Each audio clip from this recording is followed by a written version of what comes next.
انا دلوقتي عايز اعمل اعلان ممول للبوست. قلنا مش هنعمل اعلان ممول من كلمه ترويج منشور ده، ولا من كلمه ترويج منشور اللي بتنزل تحت كل بوست، ولا من كلمه اعلان، ولا من انشاء اعلان، ولا مركز الاعلانات، ولا ترويج منشور. كل الحاجات دي بتكون فيها مشكله كبيره جدا جدا. طيب احنا هنعمل اعلانات منين؟ هنروح فوق كده عند التسع نقط اللي قدام حضراتكم دي، ندوس عليها بلاقي عندي كلمه مدير الاعلانات. لو ما لقيتهاش اول واحد ممكن تنزل تحت تلاقيها في الخيارات اللي تحت عند حضرتك، ولكن ما بتروحش من اعلان والحاجات دي، لا بتروح عند مدير الاعلانات وبتدخل عليه. اول ما تدخل عليه هيروح فاتح لحضرتك الشكل اللي قدامك ده دلوقتي كده اهو. تمام. نعمل بس ريفريش عشان يبقى بالعربي. اوكي.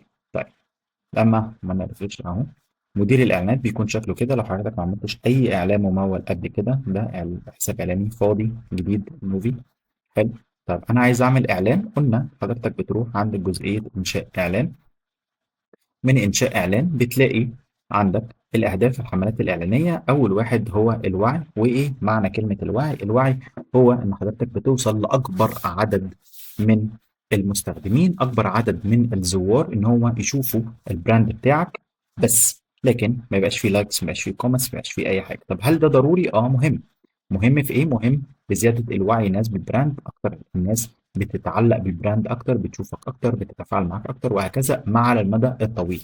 ولكن ده بنقول ان هي بصفه اوليه. لو انت مش معروف، معاك بودجت زياده شويه محتاج تصرفها في حاجه، فتصرفها في الوعي. ده بيكون حل مناسب قوي ان انت بتزود العلامه التجاريه بتاعتك مشاهده. بعد كده بتلاقي عندك الزيارات. طب ما هي دور الزيارات؟ الزيارات ان هي بتخلي زياده التفاعل عند الناس، ان هي تدخل على صفحه انستجرام عند حضرتك تشوف الويب سايت بتاعك. ولكن الافضل طبعا انك لو عايز تزود متابعين انستجرام تكون من خلال الزيارات. ما تستخدمش الزيارات دي لزياره الموقع الالكتروني بتاع حضرتك، لان طبعا بيكون فيها مشكله بعد كده، ان هي بتجيب لك زيارات كتير جدا، ولكن زيارات فيك وهميه. مش فيك بمعنى فيك، ولكن الناس بتدخل على الويب سايت تلاقي ان هي دخلت على الويب سايت تروح خارجه تاني من على فيسبوك. هي الناس عايزه تفضل موجوده جوه المنصه، لكن اسلوب الشراء بيكون مختلف تماما عن حمله الزيارات. فلو انت هدفك المبيعات ما تستخدمش الزيارات. هدفك مبيعات يعني من خلال الويب سايت ما تدخلش على الزيارات. لكن لو هدفك متابعة الناس تتابعك على انستجرام، استخدم طبعا الزيارات، لان هي حتى مكتوب لك زيارة الملف الشخصي على انستجرام، ودي من الحاجات المهمة اللي بتخلي الناس تتابعك على انستجرام. بعد كده عندك التفاعل، ودي قلنا او بنقول عليها حملة الجوكر. طب يعني ايه حملة الجوكر؟ هي بتعمل حاجات كتير قوي. بتزود المراسلات، يعني بيجي لك رسائل كتير، بيجي لك مشاهدات، بيجي لك تفاعلات على المنشور، يعني لايك وكومنت وشير وكل الحاجات، وبيجي لك تسجيلات اعجاب بالصفحة، يعني فولورز كتير على فيسبوك وليس انستجرام، فيسبوك. وبيجي لك مثلا حاجات ليها علاقة بالمناسبات، الايفنتس وهكذا، برضو بتستخدم فيها حملة التفاعل. طيب يعني ايه عملاء محتملون؟ هي حملة اعلانية موجهة اكتر للناس اللي بتشتغل في العقارات، بتشتغل في السيارات، بتشتغل في المجمعات الطبية. بيكون هدفها أكتر إن هي تروح عند جزئية العملاء المحتملون، لأن بيكون عن طريق إكسل شيت ناس بتملى فيها بياناتها، أو بيبقى فورم الناس بتملى بياناتها، وبتجي لك أنت عن طريق إكسل شيت بتتصل بيه. فمشكلتها بس الوحيدة إن الحملة الإعلانية دي غالية جدا جدا جدا جدا. فعشان كده اللي بيستخدمها الناس اللي بتبيع سلع غالية قوي، زي الناس اللي بتبيع أدوات طبية، بتبيع ايجار مثلا عيادات للدكاتره، اللي بتبيع سيارات، اللي بتبيع عقارات طبعا. دي كلها حاجات بيكون سلعتها غاليه قوي، فعشان كده بيستخدموا فيها الحملات الاعلانيه بتاعت العملاء المحتملون. وترويج التطبيق زي من اسمها ان حضرتك بتروج لتطبيق عندك، زي مثلا مثلا انت صاحب امازون، فانت بتروج لامازون الناس تنزل تطبيق عندك، لعبه معينه عندك، ابلكيشن معين عايز الناس تحمله، بتكون اعلان ترويج تطبيق، فبتساعد الناس ان هي تعمل تثبيت للتطبيق بتاعتك اكتر. واخر حاجه هي المبيعات. وفي عندك نوعين او ثلاث انواع من المبيعات، هو من خلال الويب سايت، من خلال الرسائل اللي هي فيسبوك او الماسنجر انستجرام او واتساب، واخر حاجه من خلال الموبايل ابلكيشن. لو عندك اب بيشتري حاجه او بتشتري من خلاله، ده برضو بيتحسب من خلال المبيعات. لو انا عايز اعمل اعلان مثلا تفاعل، ان انا اكبر الصفحه بتاعتي، او ان انا يجي لي عدد تفاعل كتير على الصفحه كنوع من الشرح، وعامة كل الإعلانات واحد، يعني كل الخطوات واحدة، احنا بس انت هتعرفها هي مرة واحدة، وبعد كده هيبقى كلهم شبه بعض، مش هيبقى فيه حاجة مختلفة عن التانية. طيب بعد كده بيقول لحضرتك، سوري أنا آسف أنا دخلت تسرعت بس شوية. أوكي.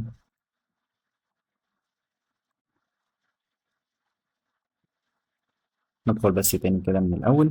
احنا دلوقتي عايزين نعمل تفاعل، بعد كده بندوس متابعة. هو بيبدأ يدي لحضرتك اختيار من الاتنين، يا إما عايز رسائل أكتر من خلال ال AI، وطبعا ما بيبقاش رسائل أكتر ولا حاجة، هو بيعمل إعلان كامل من خلال ال AI، وده طبعا بيكون مشكلة كبيرة جدا. هو بس بيقول لك إن أنت هيجي لك رسائل وكل الكلام ده، لكن الأفضل إن حضرتك تستخدم اليدوي، إن أنت اللي عارف الجمهور بتاعك، أنت اللي عارف استهدافك الصح، أنت اللي تستخدمه. بعد كده تخلي ال AI يشتغل لك الحاجة دي، لكن أنت لازم تعلمه، ولكن لازم تفضل دايما بتستخدم ده في الاول فتره كبيره جدا جدا جدا من حياتك، انك تستخدم اليدوي مش الاي اي.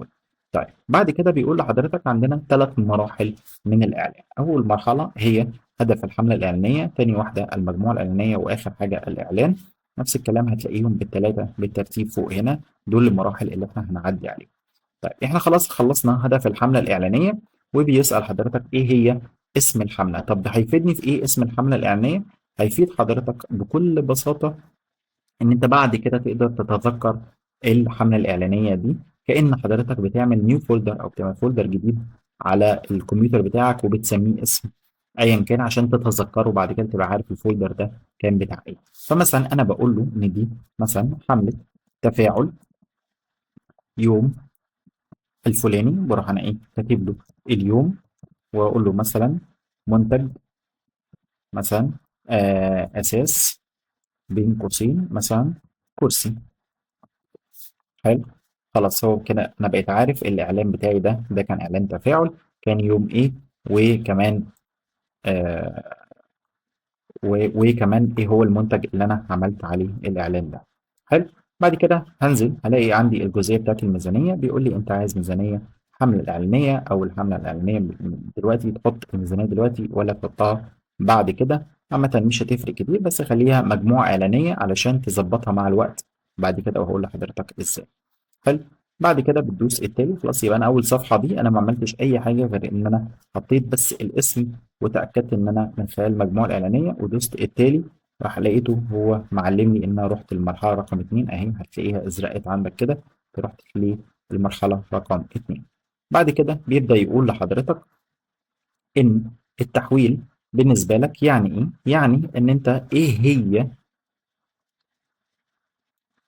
هي طريقة التفاعل اللي حضرتك عايزها علشان الناس تجي لك، او انت عايز شكل التفاعل يكون ايه. طيب انا في عندي انواع مختلفة من التفاعل.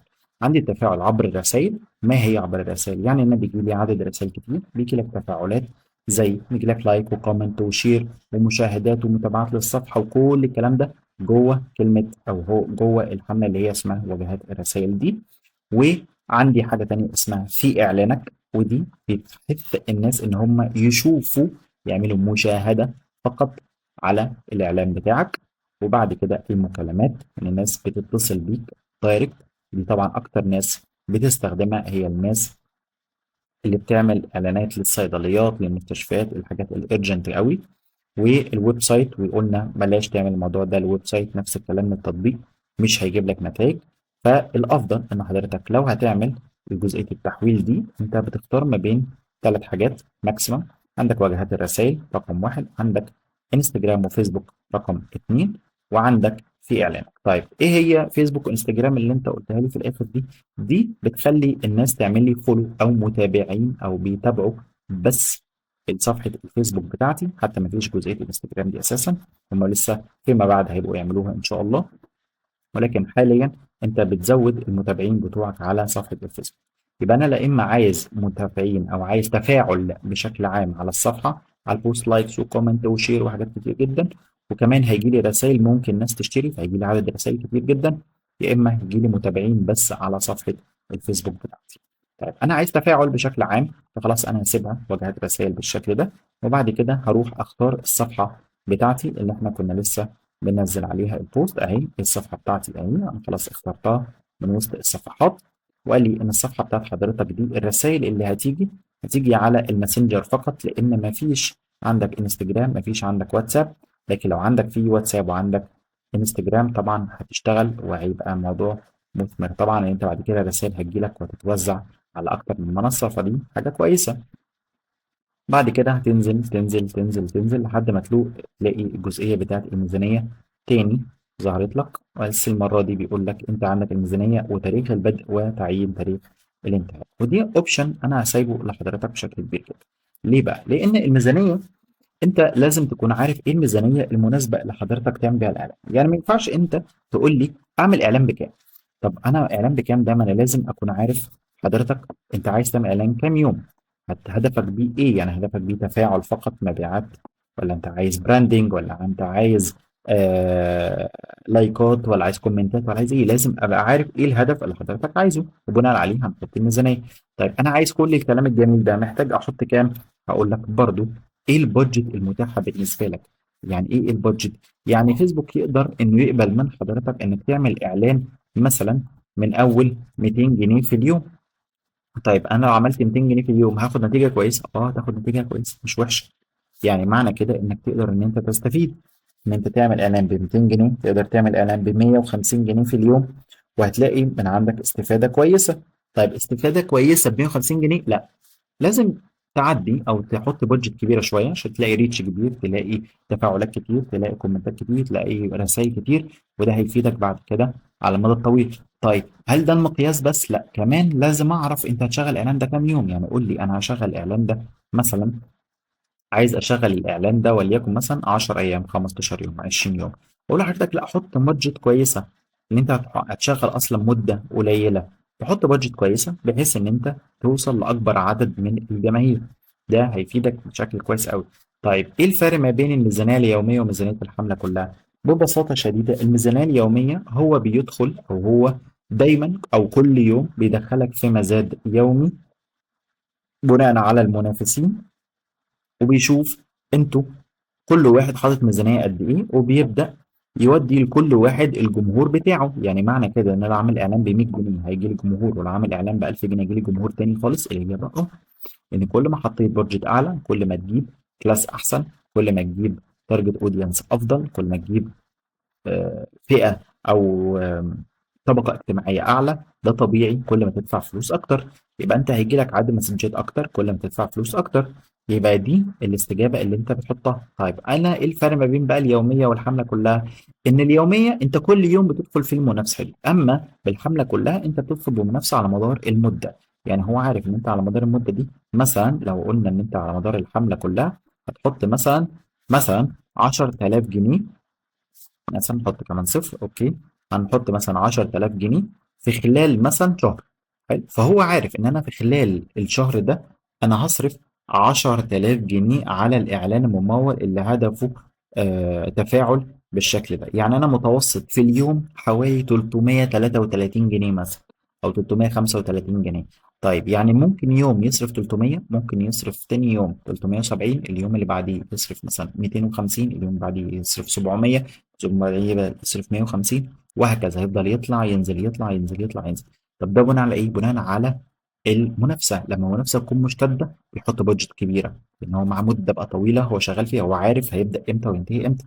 لكن الميزانيه اليوميه هو بدا النهارده لكن مش عارف هينتهي امتى، فهو بناء عليه بيدخلك كل يوم في منافسه بتاعت يوميها. يعني ممكن تخسر في المنافسة اليومية، وممكن برضو تخسر في ميزانية الحملة كلها. فالأفضل إنك تعمل إيه؟ لو بتعمل مدة قليلة اللي هي 10 أيام، 12 يوم، 5 أيام، 7 أيام، الحاجات دي خليها ميزانية الحملة كلها، بحيث إن أنت تشغل الإعلان وتاخد أقصى استفادة منه. أما لو هتشغله فترة طويلة زي الشهر، شهر ونص، شهرين، هكذا، يبقى خليها ميزانية يومية وحط لها رقم يومي، علشان ده هيفضل معاك فترة طويلة. فممكن تفضل تحط فلوس في الاكونت وهو يفضل شغال شغال شغال. تبقى مثلا انت بدأت النهارده وكنت عارف ان انت مثلا هتقفله كمان شهر، فتلاقي نفسك لا، ده الاعلان شغال ما شاء الله كويس وعمال يسحب وكويس وتمام وبيجيب لي مبيعات وتمام، مفيش اي مشكله. طب انا ايه اللي يخليني اوقفه؟ لا انا اخليه شغال شغال شغال وافضل احط له فلوس ويفضل شغال شهر كمان. طب يشتغل كمان شهر، يشتغل مش عارف، فتلاقي نفسك الاعلان ده لو هو بقى كويس وجاب لك مبيعات كويسه اشتغل 5 6 شهور وانت اصلا كنت مرتب انك هتشغله شهر. فالافضل في المدد الطويله خليها ميزانيه يوميه. اما لو مدد صغيره لا خليها ميزانيه الحمله كلها تاخد منها اقصى استفاده، ومش هيكون فيها ضرر كبير بالنسبه لك، بالعكس ده انت هتستفيد باقصى حاجه. فانا لو عملتها ميزانيه يوميه يبقى انا مش هحط تاريخ انتهاء. اما لو انا عملتها ميزانيه حمله كلها هيقول لي تاريخ البدء امتى وتاريخ الانتهاء. حلو. فدي بالنسبة للميزانية اليومية وميزانية الحملة كلها. وحط الميزانية اللي تكون مناسبة لحضرتك تقدر تشتغل بيها، وتكون مع الوقت ان انت تجرب وتعلي الميزانية طول ما انت شغال. طيب بعد كده هتلاقي عند حضرتك حاجة اسمها الجماهير اللي هي عناصر التحكم في الجمهور. بيقول لك حط المواقع. فتقدر ان انت تدوس كده تلاقي ان هو بيقول لك ان احنا مستهدفين مصر كلها دلوقتي. طيب انا مصر كلها دلوقتي دي انا عايز استهدف مثلا القاهرة. طيب انا عايز استهدف مثلا وليكن القاهره. فانا اقدر ان انا اجي هنا اروح دايس كده القاهره بالشكل ده. هلاقي مكتوب لي القاهره، محافظه القاهره اهي كايرو جوفرمنت بالانجليزي. لما ادوس عليها هلاقيها اتعمل لي عليها تارجت بالشكل اللي قدام حضراتكم ده. واروح دايس كده مقلل المساحه قدر الامكان علشان ما اخدش مناطق تانية انا ما كنتش عايزها، والاقي ان انا وصلت للمرحله اللي انا تمام. اوكي. طيب انا حطيت القاهره، عايز احط مثلا مدينه 6 اكتوبر وليكن مثلا اروح حاطط 6 اكتوبر بالشكل ده. واروح دايس كده هلاقي اهو مدينة 6 اكتوبر، ولكن برضه الاقيها متداخلة مع دي وجابت لي مناطق تانية انا ما كنتش عايزها. اروح اعمل ايه؟ نفس الفكرة، اروح مقلل المسافة بالشكل اللي قدامنا ده كده اهو. والاقيهم ان هم قالوا كده. ممكن اقللها كمان لو عايز اهو مثلا، ودي مثلا ممكن اقللها برضه كمان حتة اهو. اوكي، بحيث ان الاتنين ما يكونوش متداخلين على بعض، وابقى انا كده خدت احسن استفادة وما ضرتش الاعلان بتاعي. طيب انا عايز احط مثلا الناحية التانية وليكن التجمع الخامس. فانا في الجزئية بتاعت التجمع الخامس مثلا بدل ما حضرتك تكتبه مش هيطلع لك النقطة اللي انت عاوزها. الافضل انت دوس كده زوم ان هتلاقي نيو كايرو ده شكل التجمع بالصورة بتاعته. دي العاصمة الإدارية، دي مدينة بدر. لو عملت زوم ان كمان هتلاقي في عندك ايه حاجات مختلفة. اللوتس هتلاقي في عندك حاجات كتير قوي. فأنا ممكن أروح جاي كده أعمل زوم أوت وأروح دايس وأجي مثلا عند آخر التجمع مثلا في الحتة دي وأروح دايس النقطة. وهلاقيهم ادي التلاتة بقوا جنب بعض. نفس الكلام ممكن اصغرها شوية اهي، اللي هي مثلا اصغر. يبقى انا كده خليت التلاتة مش آه آه مش راكبين على بعض، اللي التلاتة متلامسين ومكملين لبعض. يبقى انا استهدفت التلات مناطق. طب انا عايز استهدف مثلا مدينة زي مدينة السيد، ممكن برضو ادوس افلات دبوس اهو واروح دايس عليها. طب انا عايز مثلا اروح عند اسكندرية، ممكن اروح رايح هنا كده ادوس نفس الفكرة اهو افلات دبوس دايس عليها.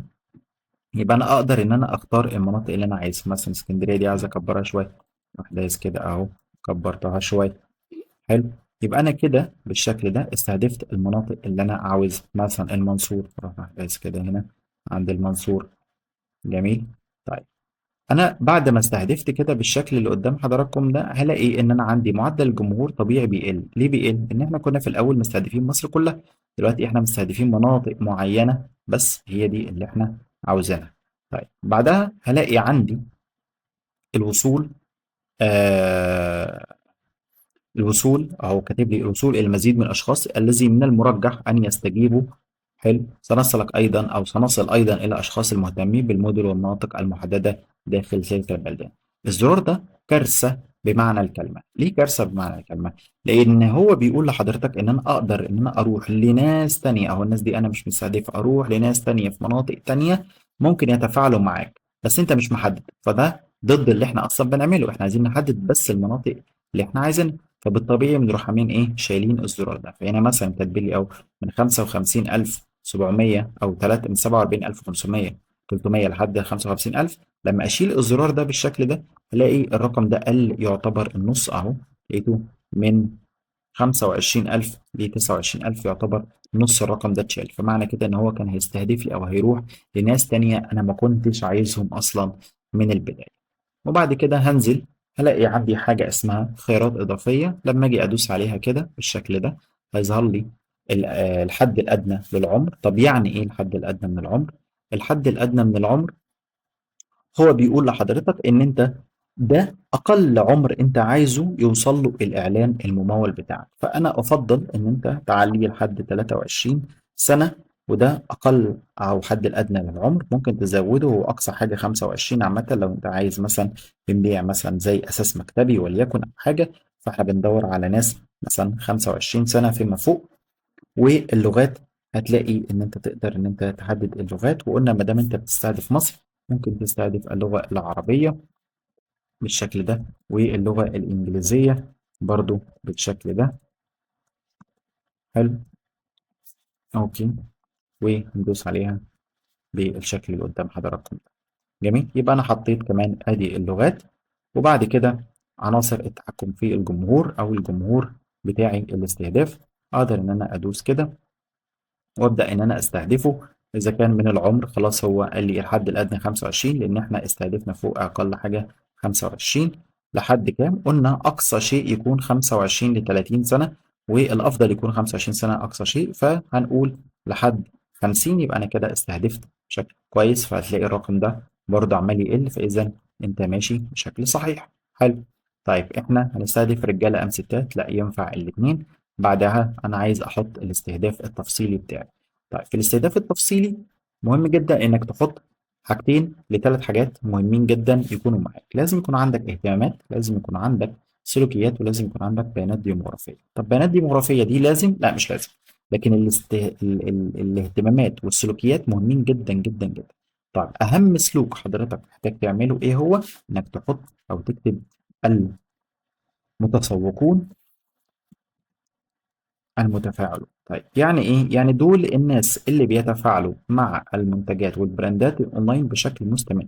دول الناس اللي سلوكهم اصلا سلوكهم شرائي، سلوكهم بيشتروا من خلال السوشيال ميديا.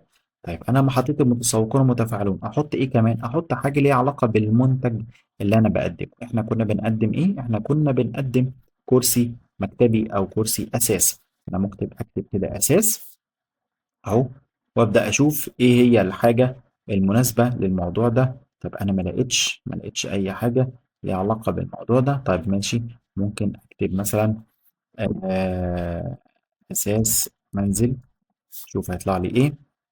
طيب ما طلعليش حاجه. انا اخترت حاجه ما بتطلعش بسهوله علشان ندور فيها سوا. طيب ممكن نكتب اهو اساس وناخد الاختيار اللي هو كان مديهوني، اللي هو زي مثلا غرفه العشاء. وتعالوا ننزل كده نشوف هو ممكن يطلع لي ايه. لقيت مكتوب لي غرفة نوم، طاولة، غرفة نوم. بص هو بدأ يجيب لي الأساس، أساس مودرن للمنزل. أساس مودرن للمنزل ده مهم. ممكن أشيل بعد كده بقى. أنا استغلتها بس كمرحلة إن أنا اخترت بيها الحاجة اللي أنا عايزها. طب أنا ممكن أدور ألاقي حاجة تانية أقرب اللي أنا كنت بعمله. ممكن نقلب سرير، طاولة، إكسسوارات مثلا. تعالوا مثلا اهو ادي كرسي. يبقى الناس اللي بتدور على كراسي اهو، والاساس المودرن، ويكون من المتسوقين المتفاعلون. يبقى انا قدرت ان انا احدد المناطق او احدد الاستهداف بتاعي بشكل بسيط. حطيت اتنين اهتمام وحطيت سلوك. طيب بما اني ببيع مثلا اساس في فيلل مثلا او مناطق غالية وليكن، فانا ممكن يكون الشخص اللي بيشتري مني ده ممكن يكون رجل اعمال. فانا ممكن اكتب كده رجل اعمال مثلا. شوف اهو لقيت في عندي حاجة جهة العمل بتاعته ان هو رجل اعمال. واروح دايس كده اهو. فهلاقي ان انا عندي من الحاجات ان انا عندي البيانات الديموغرافية اهي اتولدت بقت جواهم اسمها رجل اعمال. والسلوكيات ان هم متسوقون متفاعلون، والاهتمامات اساس مدير وكرسي. يبقى انا كده انا عملت استهداف باربع استهدافات فقط، مش محتاج اكتر من كده. دول كفاية جدا ان انت تستخدم. طيب بعد كده لما تيجي تنزل في عندك حاجة اسمها المواضع. ما هي المواضع؟ المواضع ان انت بتقول له انت عايز الاعلان ده يتعرض فين. هو بيقول لك ان انا هشغله بشكل اوتوماتيك. طيب لو احنا قلنا يدوي، انت عايزه يشتغل ايه؟ اول حاجة، هل انت عايزه يشتغل على كل الاجهزة يعني على الموبايل وعلى الكمبيوتر؟ طب لو انت مش عايزه على الكمبيوتر دوس كده خليه يشتغل من خلال الموبايل فقط. يعني لو حد عمل سيرش على الاعلان بتاعك على اللابتوب، فتح الفيسبوك وكتب كرسي، مش هيطلع، لكن من الموبايل هيطلع. حلو. طيب انت ممكن تشغله تسيبه، مفيش اي مشكله، و مش هيخليك تصرف. يعني ده ممكن تصرف مثلا اعلان كله مثلا 5 جنيه 6 جنيه، مش هيبقى رقم يعني. حلو، في كل الاشكال. طيب في عندي منصات هو بيبدا يظهر فيها، اللي هي فيسبوك طبعا احنا عارفينها، انستجرام عارفينها، ماسنجر عارفينها، واتساب بس هو مقفوله في الحمله دي، وثريدز مقفوله برضو في الحمله دي. ولكن عندنا حاجه اسمها اودينس نتورك. ما معنى كلمه اودينس نتورك اللي قدامنا دي؟ اودينس نتورك اللي قدام حضرتك هي معناها المنصات المرتبطة. يعني ايه المنصات المرتبطة؟ يعني هي المنصات اللي حضرتك بتدخل مثلا زي ابلكيشن، نزلت لعبة، فاللعبة دي بيقول لك اعمل تسجيل دخول عشان تقدر تلعب، فانت بتقول له اعمل لي تسجيل دخول باستخدام اكونت الفيسبوك بتاعي.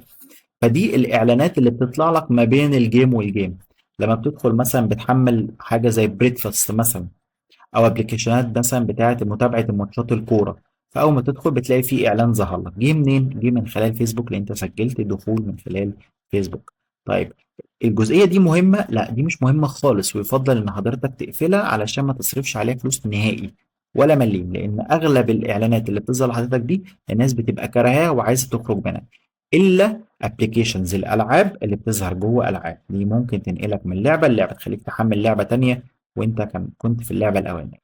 يبقى انا في الحته دي بعمل حاجتين: يا اما بخليها تشتغل كل الاجهزه، واهم حاجه ان انا بشيل اودينس نتورك دي ما دام انا عايز هدفي مبيعات او هدفي تفاعل او هدفي زياده ريتش. لو انا عايز مشاهدات وعايز ناس تعرفني بس هسيبها، لكن لو تفاعل ومبيعات ورسائل والحاجات دي لا، شيلها خالص لان ملهاش اي لازمه، والافضل انك تشيلها خالص على طول، ما تظهرش في اي حته بره فيسبوك.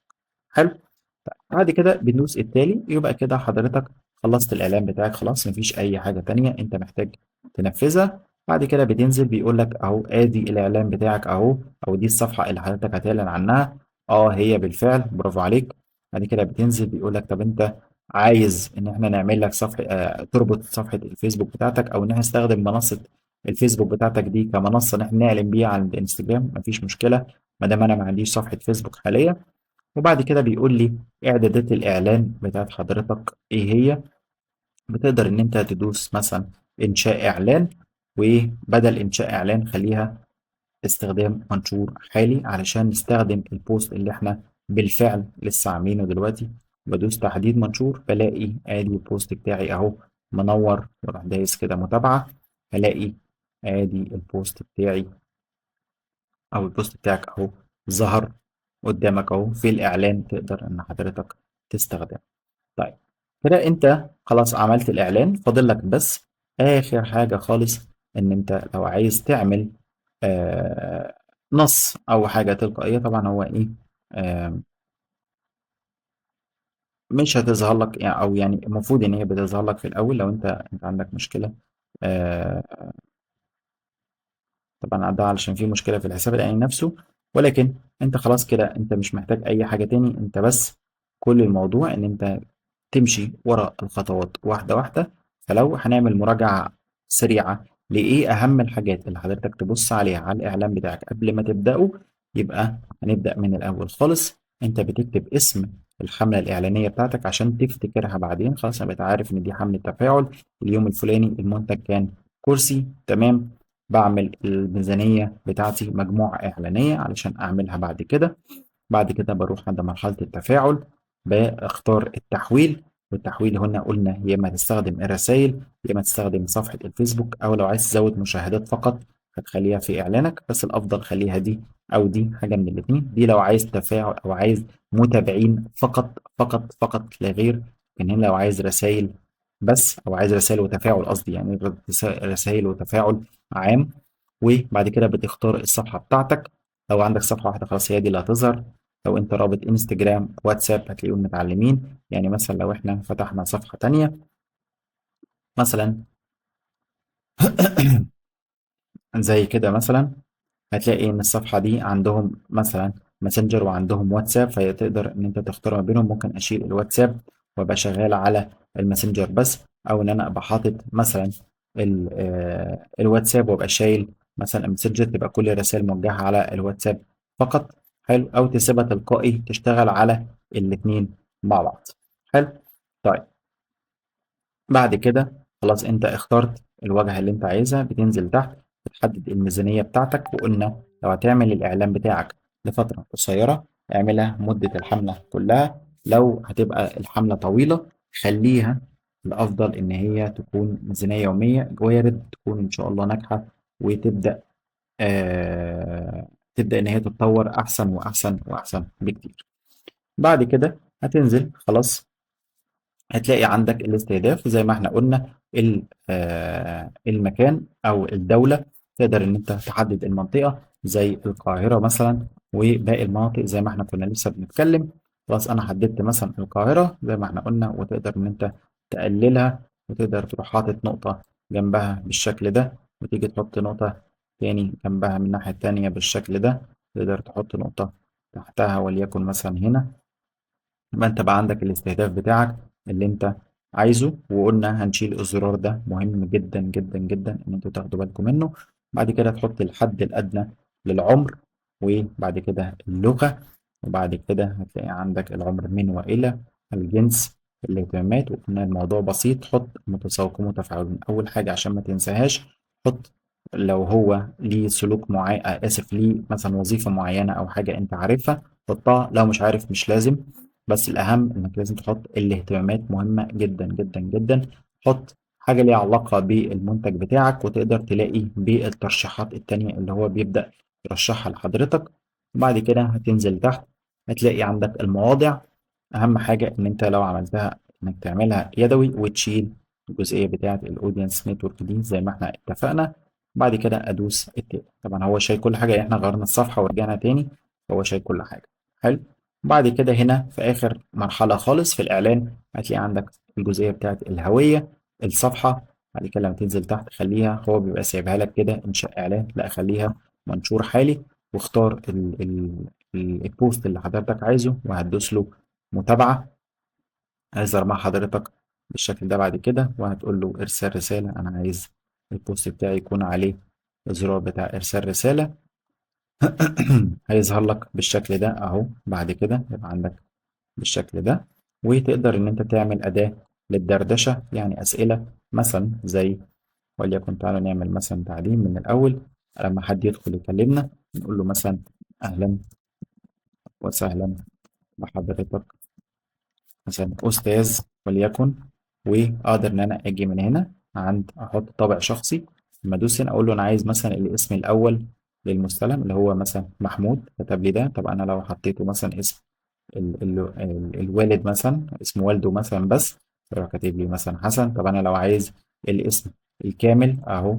طب انا لو عايز مثلا اسم صفحة الفيسبوك بتاعتي، او لو مثلا انا دي صفحة كذا مثلا، لو انا عايز احطها، فانا لا ممكن احط مثلا الاسم الكامل بتاعه بحيث ان يبقى لاني انا بناديله باسمه يعني. حلو.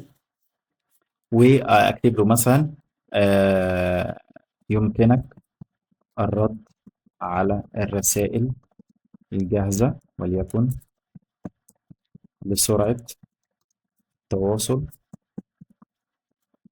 مع حضرتك مثلا. اوكي. ونروح مثلا نحط له وليكن ايموجي كده مثلا ايه، مبسوط. حلو.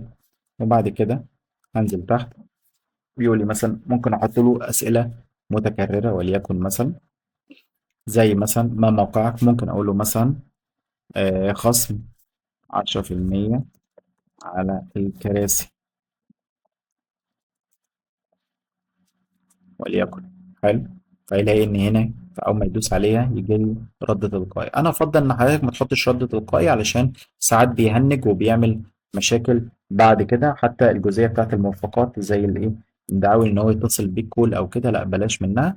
خليه ان هو بس يدوس على زرار من الزراير بحيث ان هو يعرف يكلم حضرتك وتاخد منه اسئله. ممكن مثلا آه مثلا كتالوج المنتجات مثلا والاسعار وليكن. فيلاقي مثلا عنده حاجة اسمها كتالوج المنتجات والأسعار نفس الكلام، هنحط رد تلقائي. ممكن آخر حاجة مثلا الموقع الإلكتروني للشراء الفوري، واروح انا ممكن اروح انا بقى هنا حاطط له الموقع الالكتروني عشان ميبقاش مثلا كل مره آه، مثلا إيه، بيخش اكتب له الموقع الالكتروني. لكن الباقي ده فيه كلام، يعني ممكن انا اكلمه اقول له انت عايز اللينك كذا، او ممكن يبقى عندي مثلا اللينك بتاع مثلا الكتالوج بتاعي ابعته له، يروح هو دايس عليه يخش يشوف الكتالوج على طول بشكل فوري. ده ممكن اعمله رد تلقائي، بس افضل ده يكون فيه كلام وشراء وبيع افضل، ويكون مناسب بالنسبه لحضرتك، وممكن تدوس له حفظ. يبقى انت كده خلاص بقى عندك القالب ده جاهز. بعد كده اي حد هيدخل يدوس على اي زرار من الزراير اهو، دول الثلاث اسئله: خصم 10%، كتالوج الاسعار، الموقع الالكتروني للشراء الفوري. خلاص هو بقى فيه زرار من الثلاثة هتدوس عليها، فأنت هتبقى عارف النية بتاعته إيه. وممكن تحط له مثلا عنوان الفروع، أرقام التواصل، رقم الواتساب للتواصل. في أكتر من سؤال تقدر إن أنت تضيفه جوه الرسالة بتاعتك اللي أنت بتحطها. حلو. ما أنت بالشكل ده خلاص أنشأت إعلان كامل متكامل، وتقدر في الآخر خالص بعد ما تخلص كل ده، أو حتى قبل ما تبدأ، تقدر إن أنت تروح عند الفلترة وعمليات الدفع بالشكل اللي احنا قدامنا ده، علشان تقدر ان انت تدفع فلوس او تضيف فلوس في الاعلان بتاع حضرتك. فهتلاقي مثلا هنا الاموال، طبعا الحساب ده احنا ده للشرح فقط يعني، فعشان كده هو مغلق وفيه مشاكل يعني كده. حلو. اقدر ان انا مثلا اضافة طرق دفع مثلا عن طريق فوري وليكن. حلو. واقدر ان انا اقول له ان انا عايز احط مثلا وليكن 1000 جنيه. اوكي. واقول له التالي، يروح هو موديني للصفحة اللي بعدها.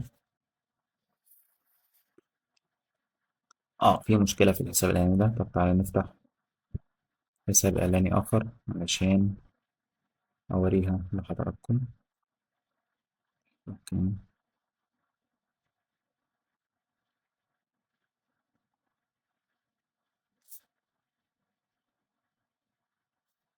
طيب. اوكي. نروح مثلا عند سوطرة عمليات الدفع.